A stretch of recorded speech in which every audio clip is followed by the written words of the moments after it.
Number one for hip hop and R&B. This is the Beat of CT. I'm your host, Jenny Boom Boom. DJ Michi, my co-host, is here as well. Hi, Michi. How you doing? How you doing today? I'm doing great. And today we have Liani Arroyo, who's the Director of Health and Human Services for the City of Hartford, and Gina Federico, who's the Director for the North Hartford Triple Aim Collaborative United Way of Central and Northeastern Connecticut here. Hello, ladies. How are you?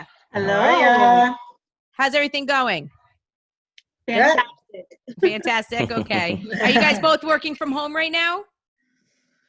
I am. Not I. Not I. Okay. Liani is out and about and she is working. So, Michi, do you want to start with the first question today? Yes. So, recently I know Hartford launched initiatives to address, the disparities in coronavirus outcomes. Could you guys talk about that? Sure. I mean, I'm the health director for the city of Hartford.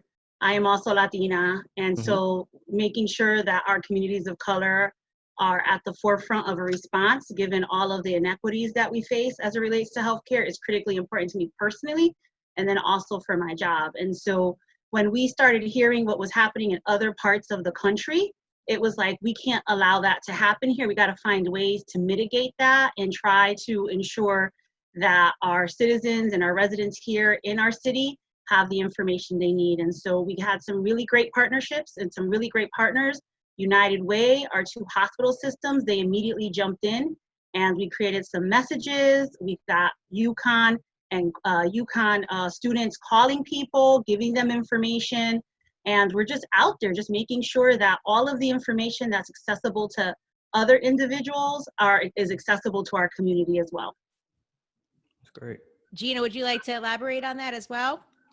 Sure. I, first just want to thank Liani and the city and Mayor Bronin for their leadership. And I think, one of the great things about working with the city is they are willing to reach out and say, hey, we want to shine a light on this. How can we help? And so, we saw that right at the beginning when this was happening around bringing together the hospitals and the health department to work on key issues in Hartford to help our most vulnerable communities. And then really that expanded to, hey, we need to get the word out about some critical message about COVID-19. And so how can we do that? And so I think from the United Way's perspective, we were excited to do that because we work with community partners all the time. And so what a great way to reach the residents and reach neighborhoods and reach families using our relationships. So that was just fantastic. And of course, with this whole reopening of CT that's happening, there's a lot more thinking about everything as far as I'm concerned at this point, right? Yeah. So what should we understand about COVID-19?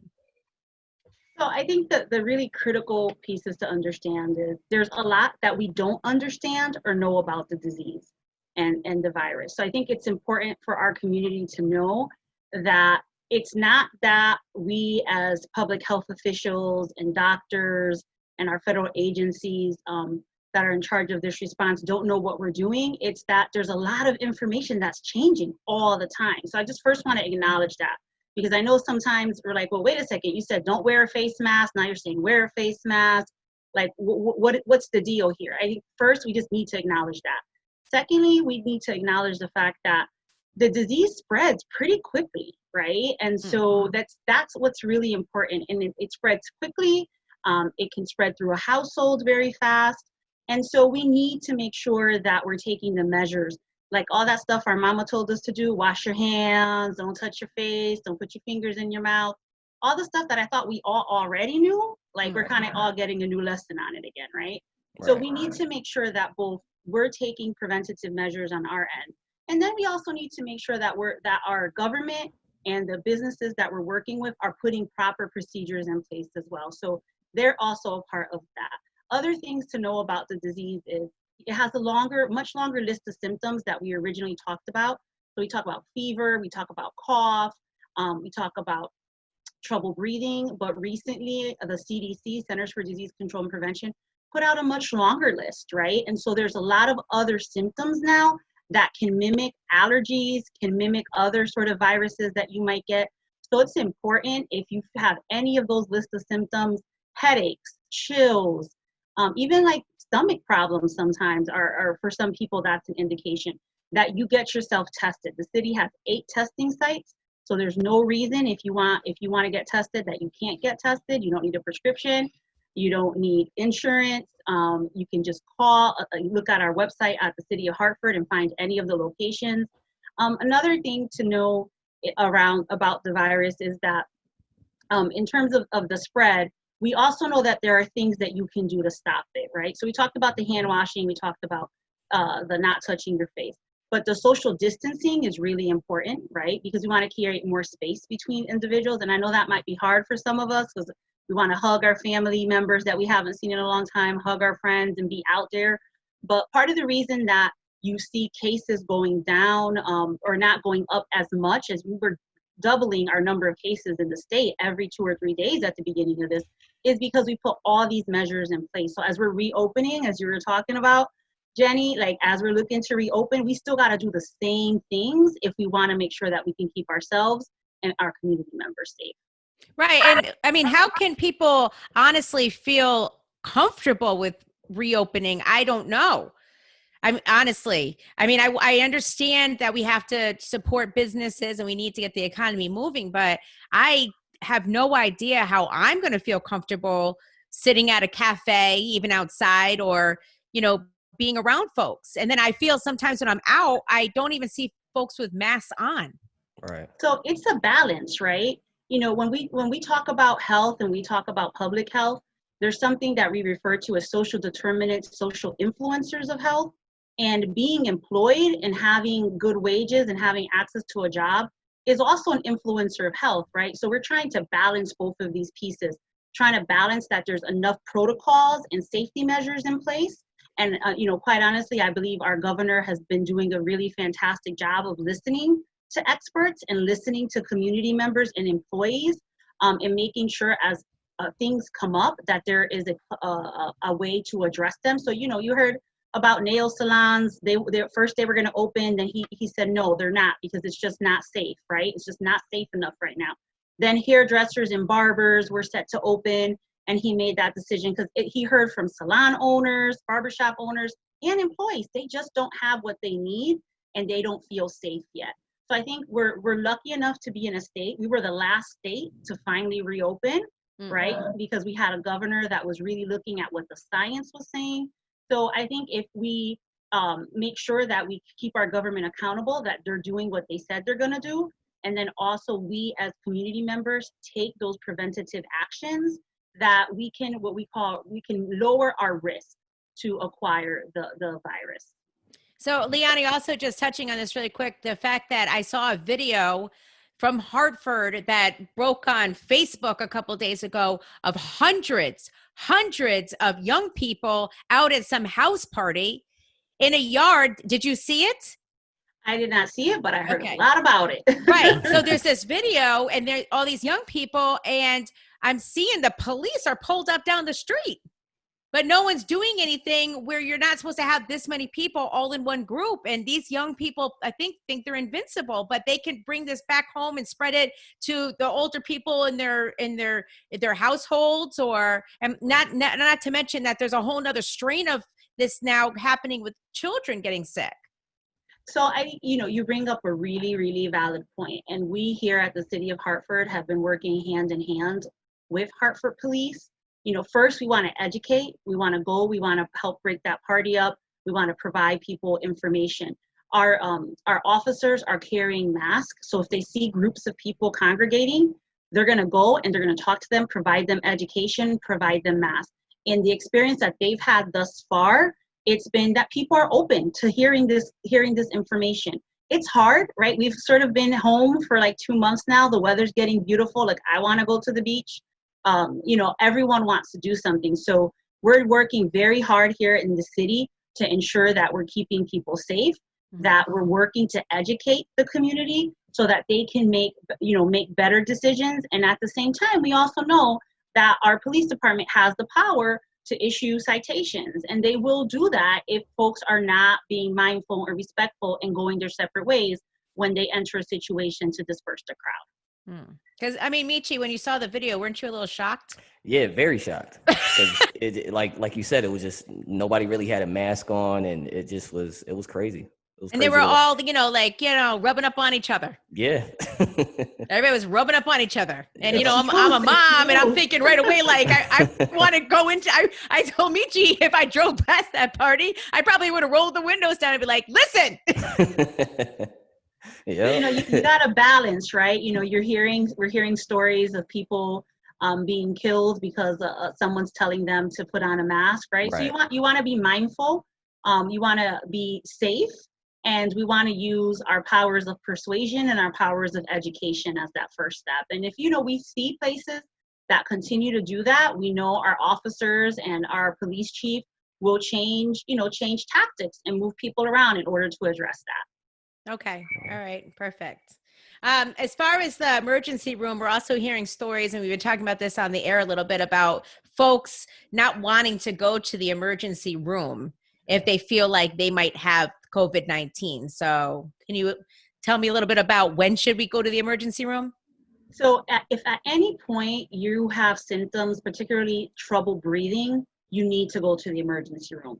That's critical, right? Our hospitals, we get reports every day from our hospitals. They have sufficient beds to take care of everybody. They have sufficient ventilators to take care of people. They have, the personal protective equipment to protect you and protect themselves if you come in and you're sick. So if at any point you feel that you're having trouble breathing, we urge you to call 911. It doesn't matter if it's related to COVID or not. If you have chest pains, you call 911. There is sufficient capacity to take care of people that need to be taken care of, right? So that's the first thing I want to say.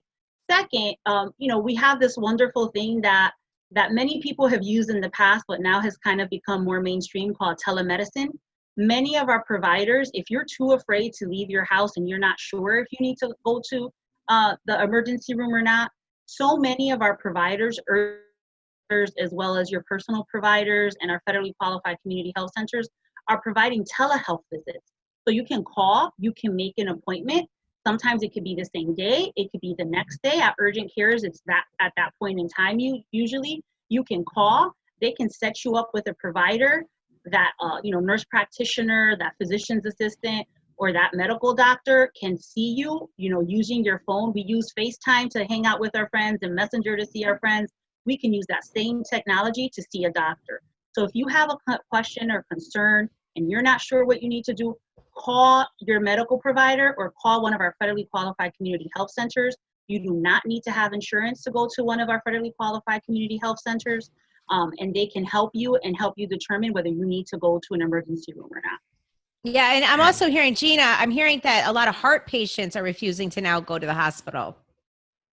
Yeah, I mean, I think that people initially thought to delay going to the hospital to try to wait it out. And I think what they were finding is they were more acute cases. But I can even say from my own family, my stepson got a Lego stuck up his nose and we did a telehealth visit. Oh my, you know what? My kids have done that in the past too. My daughter put beads up her nose one time. It's awful because you can't get it out. Exactly. And so it's all the way up. And we FaceTimed the doctor and they said, you know what, bring him in. And honestly, we were in and out in 20 minutes and it was awesome. And so I'm just so glad it was, like Leon said, I mean, people are getting more used to FaceTime and, I would just absolutely advocate. They're making it really, really easy. Our frontline workers are just rolling with the punches. So definitely seek care for sure. Okay, awesome. That's great.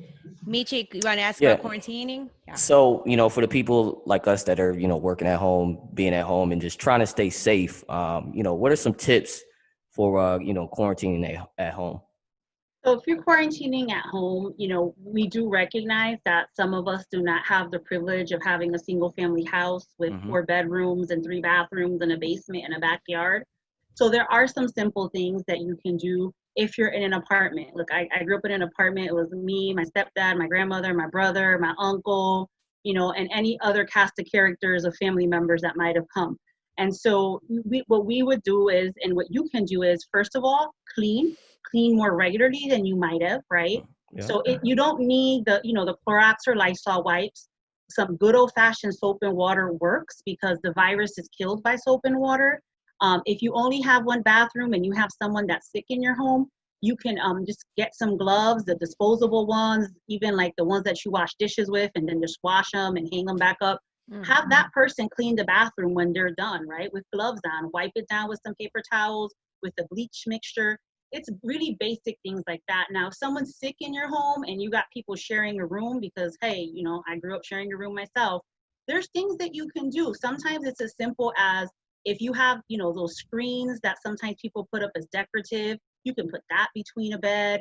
You can hang a blanket from the ceiling down, right? To just create some space so that if you cough, that cough isn't going throughout the whole room. It's getting stopped by that blanket. So those are some really basic things that you can do. You know, if it's taking just a part of that room or something like that for that person that's sick, those are some basic things that you can do that kind of, you know, really fit into the circumstances that many people in our community find themselves in.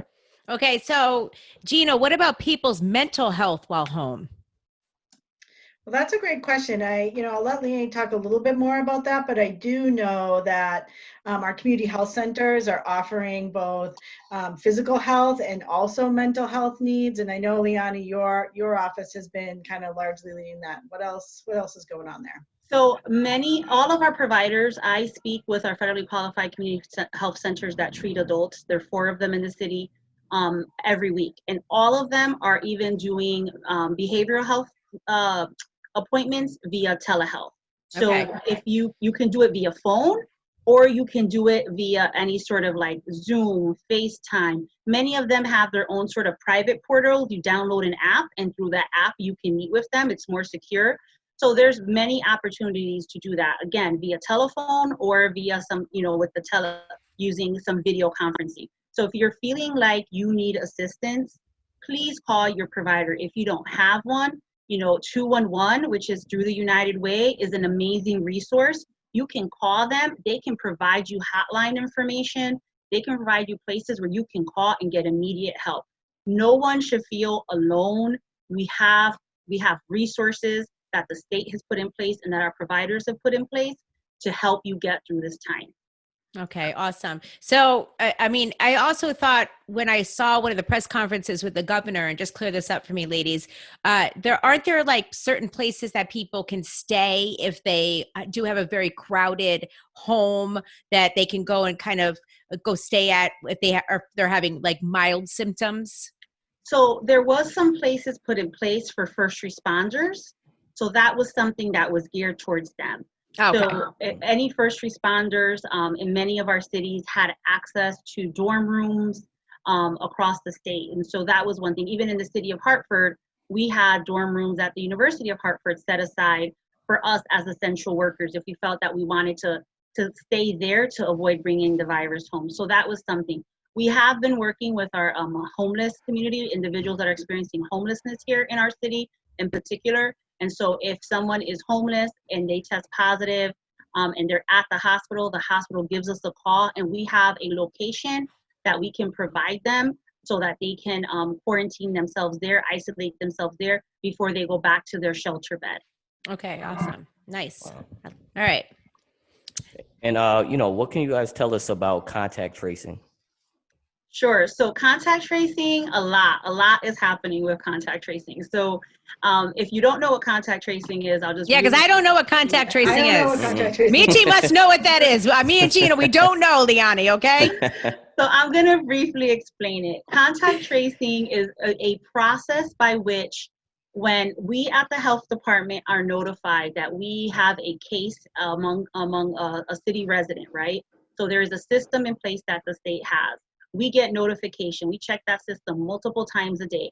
And we will see anyone that tests positive, no matter where you were tested. Like if you get tested in Massachusetts and you test positive, that information makes its way to Connecticut and then makes its way to me. And so my team will go and see this person is positive. We will then call you and we will ask you, what were you doing the 2 days before you experienced symptoms or the 2 days before you were tested if you were asymptomatic, right? Right. And at that point in time, if you were at a large gathering, let's say, you were at that house party this weekend, or you were working because you're an essential worker, we will then work with you to identify who we may need to reach out to. Our focus right now here in the city has been reaching out to employers because we do have so many individuals that are essential employees.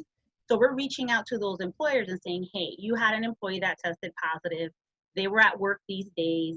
We need you to, everyone that they were in contact with, we need that information. We can contact them, or we can work with you and you can reach out to them and tell them what they need to do. And so we engage in that process with them.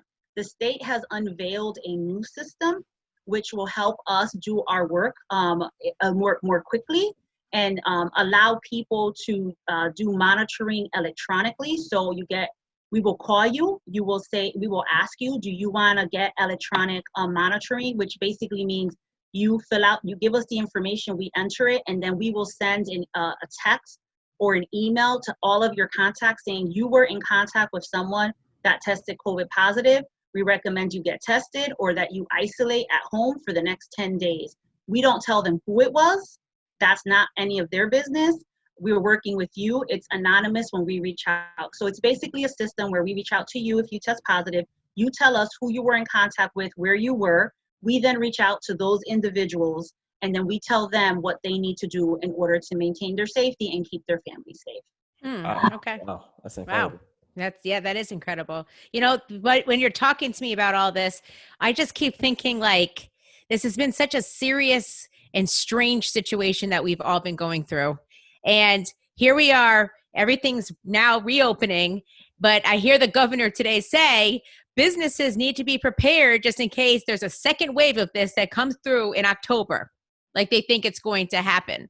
So it's almost like you said, it's like you're learning something new every single day, and every single thing that happens almost takes your breath away. Yeah. It does. And, we do need to be prepared. Like I said, there's so much we don't know about this virus, right? Originally folks thought it was just like the flu. It's not so bad, but some people can get really, really sick. We're realizing it's not really that much like the flu, like we thought initially. And so we've had to change how we talk about it. And so it very well, now that we're reopening, more people are in contact. Look, we're all human. It's human nature. We start letting our guard down. We might not wear our mask all the time. We, might not practice social distancing. We might decide, hey, I want to have my neighbors over for that, get together in the backyard.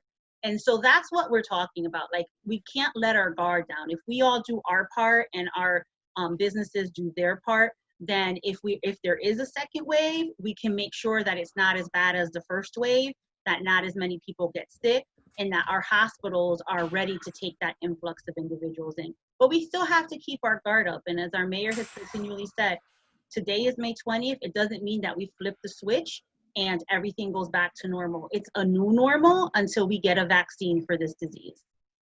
I just don't know. Like I said, when I'm out and about, I don't feel like people are scared.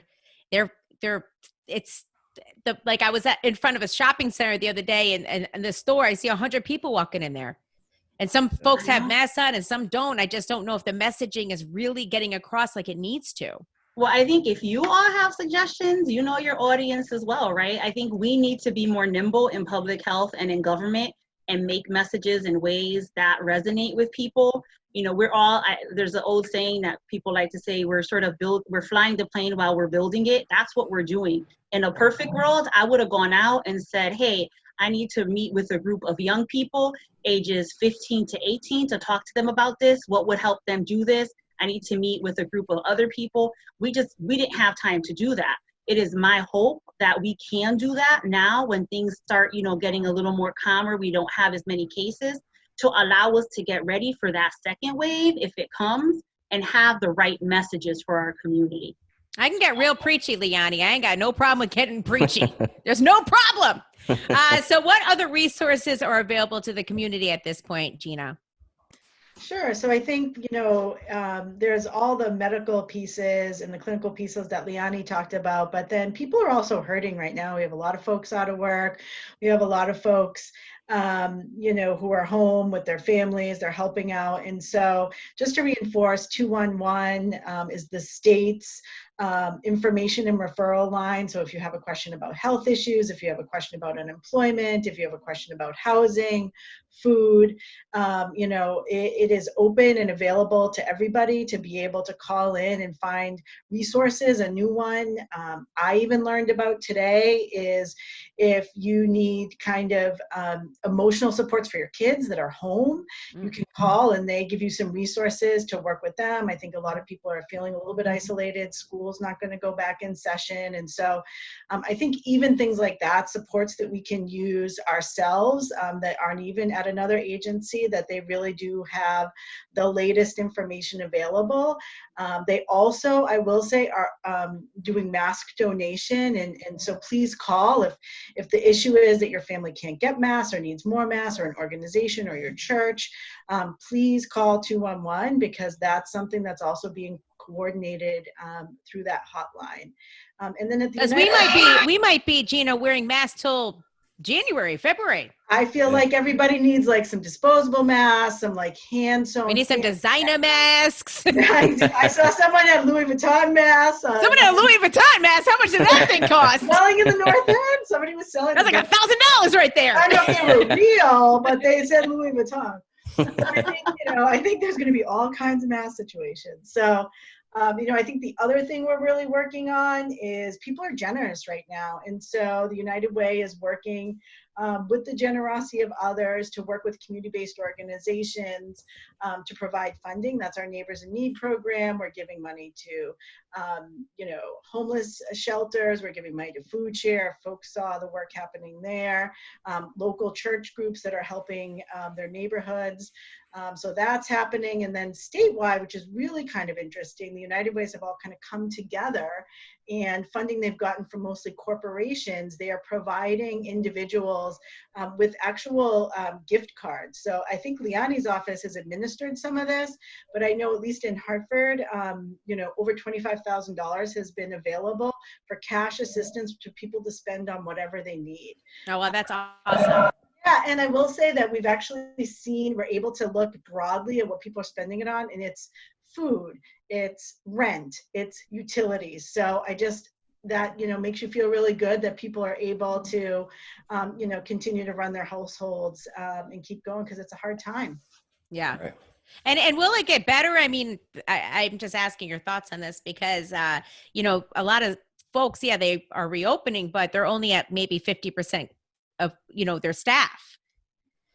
I think over time, it's going to be a slow process, right? And I think over time, things will get better. We keep talking about the new normal. I don't, in many ways, don't want to go back to the old normal. That old normal wasn't good for my community. It wasn't good for a lot of people that lived in Hartford. It wasn't good for poor people across the state. And so I hope that as we move and continue to reopen, and that we look at what's happening around the state, that we look at a better normal for our community. Right. And so I think that, it might not look the same, but I think that we have the opportunity to make things better for those in our community that were the most vulnerable and had the least. Okay. That's a good way to look at it. Well, ladies, we'll see what happens. That's where we're at, right? Every day. She's like, fingers crossed, things get a little bit better, I love all of this information. And we're just still 2 months later absorbing everything. I don't know how you feel about it, Meech, if you feel the same way, but yeah, it's been a very strange journey. Yeah. Definitely very strange. I've been working more than 8 weeks straight, and I'm looking forward to some downtime. But honestly, we have an opportunity to build a better Hartford, build a better Connecticut. And, it's sad that it took a pandemic of this proportion to have these conversations, but I look forward to our leadership and those people that have been working really hard to make a better Connecticut. They have a bigger voice at the table now. And so I'm looking forward to building a better Connecticut that works for everyone. Well, I think that we should regroup, the four of us. Let's say, let's do, July. And let's just kind of do a check-in to see how things have progressed. Yeah.